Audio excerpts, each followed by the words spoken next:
नमस्कार दोस्तों, आज हम बात करेंगे एक ऐसे शख्स के बारे में जिसका नाम सुनकर हर भारतीय का खून खौल उठता है। इसने भारत के गौरव रहे सोमनाथ मंदिर को लूटा था और तो और राजा बनने के लिए अपने भाई का कत्ल तक कर दिया था।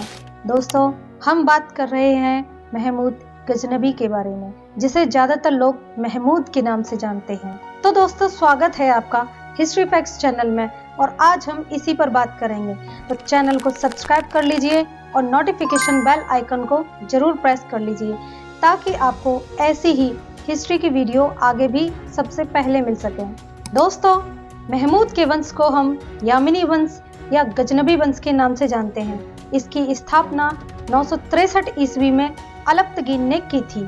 ये तुर्क के छोटे से प्रांत गजनी के सरदार थे। अलप्तगीन की मृत्यु के बाद सुबुक्तगीन शासक बना। सुबुक्तगीन को अलप्तगीन ने गुलाम के रूप में खरीदा था, जिसने आगे चलकर अपनी काबिलियत के दम पर ऊंचे ऊंचे पद प्राप्त किए। अलप्तगीन तो सुबुक्तगीन से इतना खुश हुआ कि इसने इसे अपना दामाद भी बना लिया। दोस्तों, सुबुक्तगीन बहुत महत्वाकांक्षी था और इसी महत्वाकांक्षा के कारण भारत पर पहला तुर्की आक्रमण हुआ। ये आक्रमण काबुल व पंजाब के राजा जयपाल पर किया था। इतिहासकार अल-बरूनी ने जयपाल को कुषाणों का वंशज बताया है। दोस्तों, कुषाण चीन की यूची नामक प्रजाति की एक शाखा थी जो 165 ईसा पूर्व भारत में आकर बस गए थे।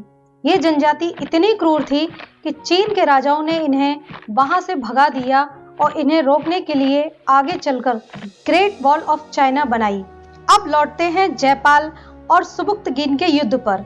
इस युद्ध का कोई परिणाम न हुआ, फलतः इनके बीच संधि हो गई, लेकिन ये संधि ज्यादा न चल सकी क्योंकि 997 ईस्वी में सुबुक्तगीन की मृत्यु हो गई। मृत्यु से पहले इन्होंने अपने प्यारे छोटे बेटे को राजा बना दिया, परंतु ये बात इनके बड़े बेटे महमूद को पसंद न आई क्योंकि ये अपने पिता से भी बड़ा महत्वाकांक्षी था, जिसके चलते 998 ईस्वी में इसने अपने छोटे भाई की हत्या कर दी और खुद राजा बन गया। अब इनको चाहिए था बड़ा साम्राज्य और इसे चलाने के लिए बहुत सारा धन।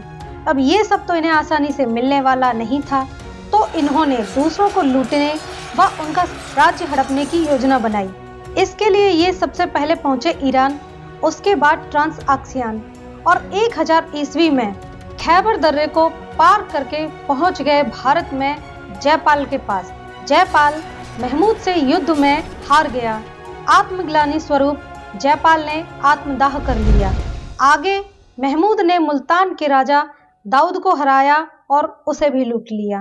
अब तक महमूद में अत्यधिक आत्मविश्वास आ चुका था, तो उसने सोचा क्यों न पूरे उत्तर भारत को लूटा जाए। तो इसके लिए ये राजस्थान, अलवर, दिल्ली को लूटता हुआ मथुरा तक पहुंच गया। यहाँ तक के सभी राजाओं ने आत्मसमर्पण कर दिया था।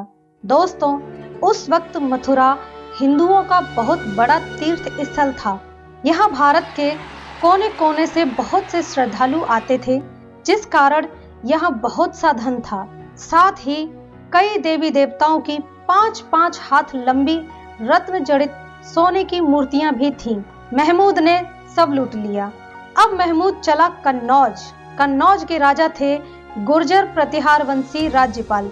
ये तो महमूद का नाम सुनकर ही बिना युद्ध लड़े भाग गया। महमूद ने कन्नौज लूटा और वापस गजनी चला गया। अब उत्तर भारत के सभी राजाओं में आक्रोश आ गया। उन्होंने सोचा कि यदि हम अकेले रहेंगे तो महमूद पुनः आकर हमको भी पराजित कर देगा।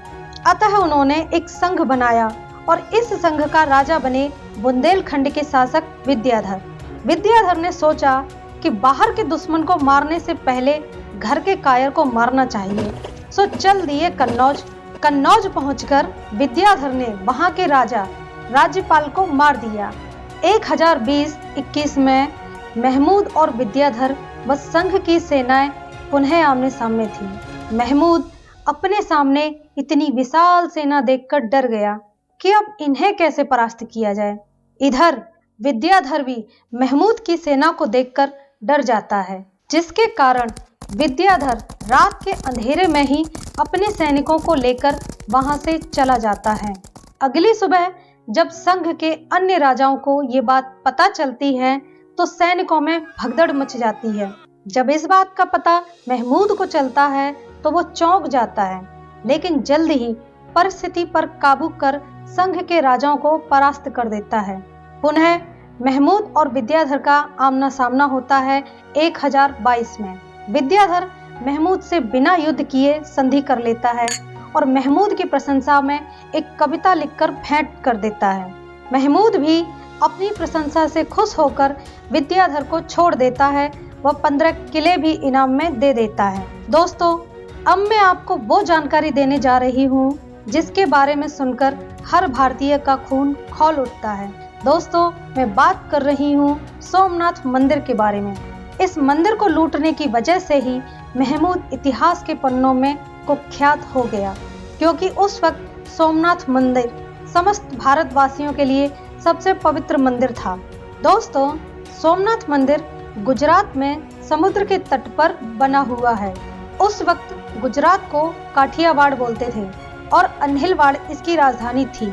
इसके राजा थे चालुक्य वंशी भीमदेव फर्स्ट। राजा भीम ने इस मंदिर की देखभाल के लिए सैकड़ों पंडितों व पुजारियों को लगाया हुआ था तथा भगवान शिव की आरती के समय सैकड़ों नर्तक नर्तकियां भगवान शिव के सामने क्लासिकल डांस किया करते थे। सोमनाथ मंदिर को लूटने के लिए महमूद ने 2 ब्राह्मणों तिलक व सेवंद राय को मजबूर किया था। राजा भीम ने जब युद्ध क्षेत्र में अपने सामने 2 ब्राह्मणों को देखा तो वे युद्ध छोड़कर भाग गए, क्योंकि हिंदू मान्यताओं के अनुसार ब्राह्मणों को किसी भी प्रकार से मारना जघन्य अपराध होता है। महमूद ये देखकर बहुत खुश हुआ और सीधे पहुंच गया मंदिर को बचाने के लिए वहां मौजूद प्रत्येक शख्स व पुजारियों ने पुरजोर कोशिश की, किंतु महमूद की क्रूरता के आगे कोई न टिक सका। सबको मार दिया गया और मंदिर को लूट लिया। इसमें एक खास शिवलिंग था जो सदैव हवा में लटका रहता था। इसे भी इस दुष्ट ने तोड़ दिया। दोस्तों, सोमनाथ मंदिर से महमूद को इतना धन मिला कि ये फिर कभी वापस नहीं आया और 1030 में इसकी मृत्यु हो गई।